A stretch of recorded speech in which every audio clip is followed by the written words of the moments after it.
Welcome back to my channel. আসসালামু আলাইকুম। কেমন আছেন বন্ধুরা? আশা করি ভালো আছেন। আলহামদুলিল্লাহ আমিও ভালো আছি। আজ আবারও চলে এসেছি সানা কিচেনে নতুন একটা রেসিপি নিয়ে। কলমি শাক ভেজে দেখাবো বন্ধুরা। আমি কি করে কলমি শাকটা ভাজি আজকে আপনাদের সঙ্গে সেটাই শেয়ার করব। কলমি শাক কিন্তু শরীরের পক্ষে খুবই উপকারী একটা শাক। প্রচুর পরিমাণেতে ক্যালসিয়াম আছে। তো আমি এখানে কলমি শাক কেটে নিয়েছি।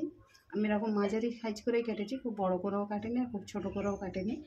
তো এখানে আমি কিছুটা শাক রেখেছি। কীভাবে আমি কেটেছি সেটা আপনাদের সঙ্গে শেয়ার করব। এগুলো সব ফেলে দেব। এখান থেকে একটু এরকম ডগ কেটে নেব আর এই পাতাগুলো ভালো নিয়ে নেব, বাকি এগুলো ফেলে দেব।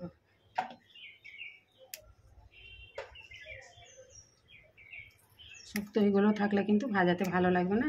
উপরের দিক থেকে এরকম ডগ এরকম করে কেটে নেব।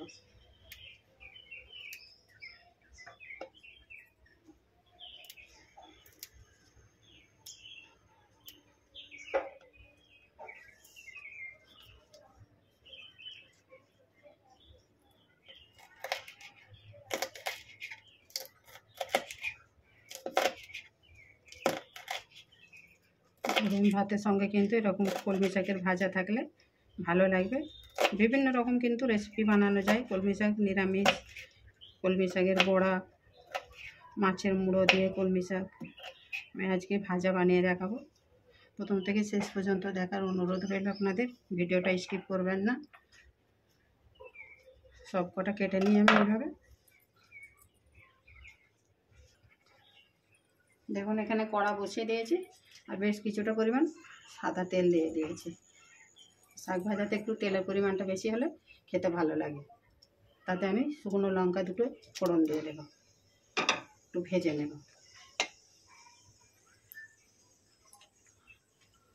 যে কোনো শাকের তরকারিতে কিন্তু যত কম মশলা দিয়ে রান্না করবেন ততই কিন্তু খেতে ভালো লাগে। শাকে কিন্তু অনেক মশলা ভালো লাগে না। আমি আজকে শুধু এই কাঁচা লঙ্কা, শুকনো লঙ্কার ফোড়ন দিয়ে আর একটু সামান্য রসুন দেবো। রসুনটা দিয়ে দেবো এবারে তেলে। আর এই পেঁয়াজ দিয়ে আজকে ভাজাটা করবো। একটু ভেজে নেব।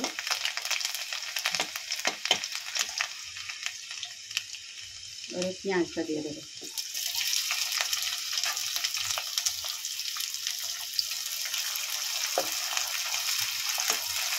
এটাকে একটু ভেজে নেব।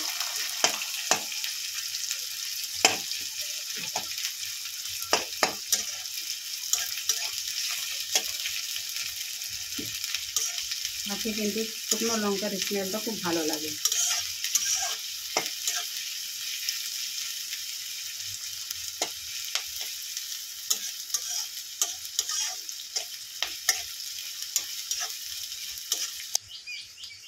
ওর থেকে একটু লবণ দিয়ে দেবো। শাক একেবারে কমে যাবে, তাই অল্প করেই লবণ দিলাম।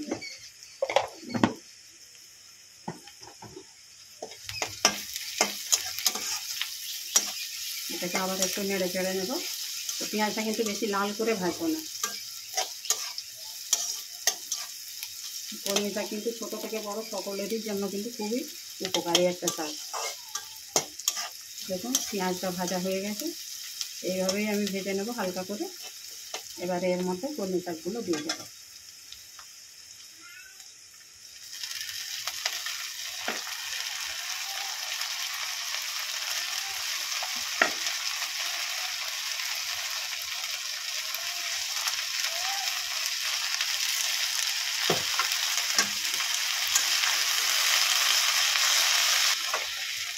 দেখুন বন্ধুরা, শাকটা কিন্তু অনেকটাই কমে গেছে। আমি কিন্তু এতে কোনো রকম চাপা দিয়ে রান্না করবো না, তাহলে কালারটা কিন্তু নষ্ট হয়ে যাবে। কত সুন্দর সবুজ হয়ে আছে দেখুন। এবারে এর মধ্যে আমি এখানে 3টে কাঁচা লঙ্কা নিয়েছি, দিয়ে দেবো। কাঁচা লঙ্কার ফ্লেভারটাও কিন্তু শাকে ভালো লাগবে। এইভাবেই আমি নেড়ে চেড়ে শাকটাকে ভেজে নেব। জলও ব্যবহার করবো না, কোনো রকম ঢাকাও দেবো না, তাহলে কালারটা নষ্ট হয়ে যাবে। তো দেখতে থাকুন বন্ধুরা শেষ পর্যন্ত। গ্যাস কিন্তু একেবারে এখন মিডিয়ামে আছে।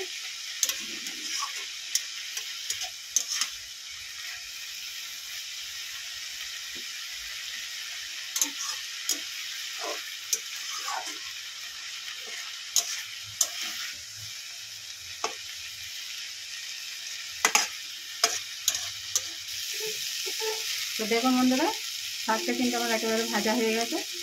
কত সুন্দর একেবারে কালার কিছুই কিন্তু নষ্ট হয়নি।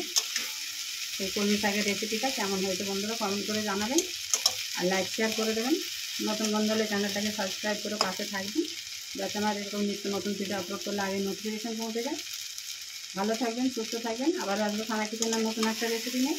আল্লাহ হাফিজ। আর অবশ্যই বন্ধুরা এরকম একটা শাকের রেসিপি বানিয়ে খাবেন, আশা করি ভালো লাগবে।